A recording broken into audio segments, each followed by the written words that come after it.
Okay, the video. This is we're in the S-Works Tarmac Venge Facebook. We're going to get to Ronald's video in a second. We're just going to go. Someone posted it here of the squeeze test by durianriders utter BS. I squeeze mine. Always get this painful farm. Craig Murtaugh says, actually, Craig. I guess he's getting himself involved. Craig actually works at the bike shop that supplied me my SL7s. S-Works. So if you think my frames are fake, I guess Craig's inviting himself to the debate. Yeah, so let's go. That's fair enough. His opinion. But you can call Bike Society in Adelaide and speak to Craig. Call up Bike Society. Just Google up Bike Society Adelaide. They're the specialised dealer here in Adelaide, Australia. And talk with Craig. Because I guess Craig's involving himself, so he won't mind if I mention his name. Call Craig at Bike Society Adelaide.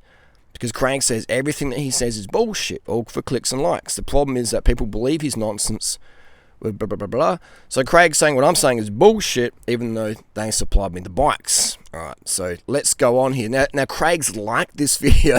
Craig from Bike Society Adelaide has liked this video, and this video is saying that I'm a liar. Alright, so that's defamation right there. But anyway, that's another story. Let's get into it. Let's listen to Ronald Kuba. And just before we play the video of Ronald, I got no hate to Ronald. You know, he's talking about me in the entire video, but he doesn't mention my name. Like, everyone knows it. It's like, dude, just Ronnie boy, just mention me, mate. That's okay. Ronnie, he's I think, correct me if I'm wrong. I don't like to be wrong, but if I am, I'll admit I am. Correct me if I'm wrong. Ronnie, you are a specialised dealer. You sell specialised bikes. Is that right or wrong? Obviously, you know, you want to have that brand reputation because you're telling your customers it's the best thing ever. I'm a fan of specialised tyres and saddles. I think they do sell great products. I just think SL7's an absolute bucket of horse shit, based on my personal experience and many other people. And the recall, how specialised sat in that, I think it's deplorable. Anyway, let's listen to what Ronnie says. Ronnie says my frames are fake, and Craig from Bike Society Adelaide has given this video a thumbs up, saying, yeah, you know, durianrider is full of bullshit, even though that Craig works at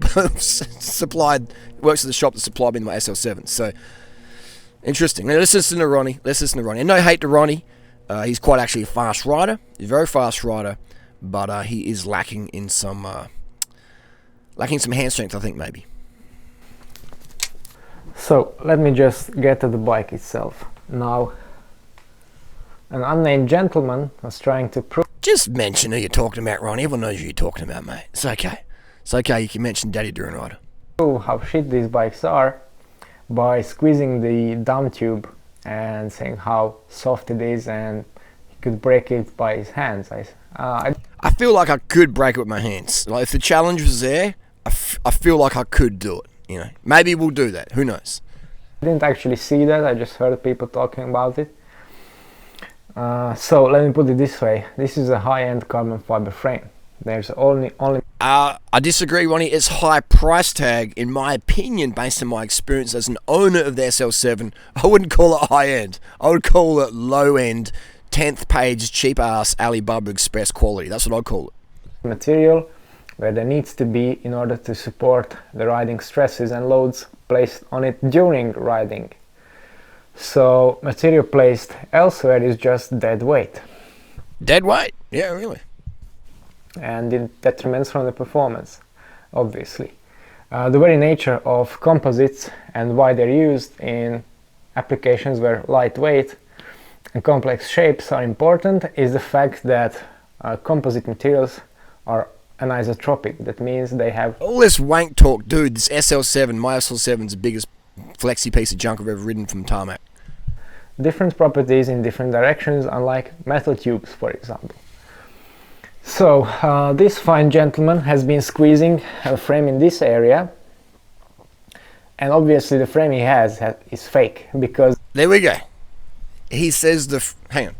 There is no way you can press the proper frame that way. At least I can't. Maybe he's super strong. That is I dare say I am stronger than Ronnie boy. But, so, Ronald says that my frames are fake, alright?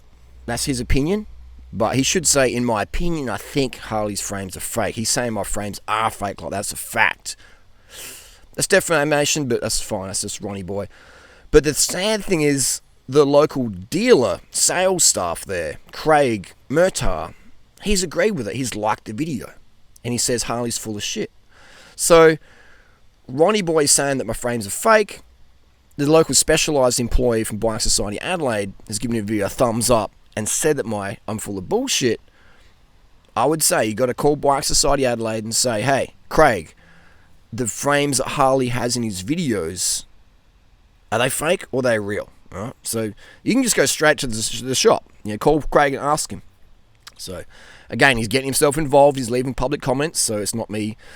He wants to get involved. That's fine. It's his choice. He's a grown man. So that's the deal right there. Are durianrider's frames fake? Ronald says they are. His opinion. A Bike Society employee from Adelaide, which I've spent, they've probably had over $150,000 or $200,000 for the till through me and people I've recommended over the last 2 decades.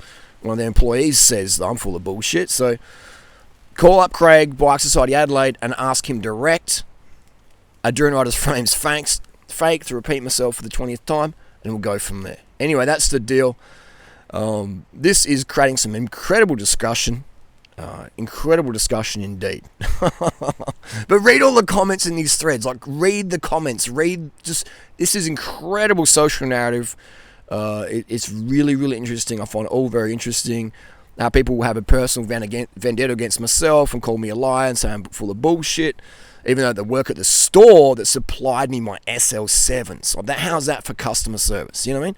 So no wonder people are buying bikes online or choosing different brands, because why would you go to a bike shop, brick and mortar store, and spend big bucks if you're going to get customer service like that potentially? Very unprofessional. No one has to say I'm a cool guy or whatever, but I think if you represent a bike store, you probably shouldn't defame people on social media, in my opinion. It doesn't really turn out too good. But that's just my opinions right there. Agree to disagree if you want. But yeah, go check out Ronald's video, see what he says about it, and see that if you watch enough of my videos, you can see the misinformation that Ronald says in there. I don't think he does it deliberately. I think Ronald's just a bit ignorant. Even though he's a very fast cyclist, I think in my opinion, his experience with a lot of quite minimal. So that's just my opinion there. No hate to Ronnie Boy. But anyway, interesting stuff. Also, Ronald, we'll do it in this video. Wait a sec. Look, I'll get an email up. So we've got an email. I won't mention the high-profile person in the industry who sent me this, because I'm not sure that they want to get involved, which understandably. But anyway, this person sent me. I respect his opinion a lot. He has said, Ronald says, I say a lot of things are BS. Durianrider says it flexes like a noodle. That's my opinion of my bike. I think my SL7 flexes like an absolute noodle, like a soggy, sober noodle.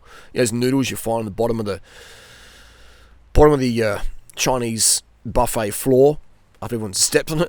That's what my SL7 feels.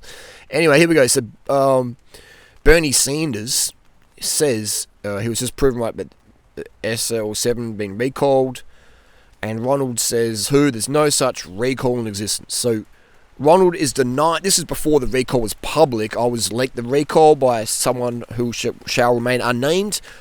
And I thought, man, this should be public straight away. I know there's a lot of my viewers are riding SL7s, maybe they bought a Tarmac, because I've been promoting Tarmacs for many, many years. I've been promoting the Specialized Tarmac for a decade on my channel as a great bike. So maybe they thought, Tarmac's good, SL7's good. So they're riding the SL7, and I'm thinking, man, there's no way, if I think your bike is dangerous, if there's a recall on your bike and it's not public, there's no way I'm going to sit on that. I'm going to put that out straight away on social media. I don't care if I get hated or whatever, or the bike shop where I got my SL7s from thinks I'm a douchebag. I don't give a flying fruit. I'm going to put it out there straight away. But anyway, Ronald says there's no such recall in existence. This is before the SL7 recall was public. And Ronald says, I'm a specialised dealer, remember?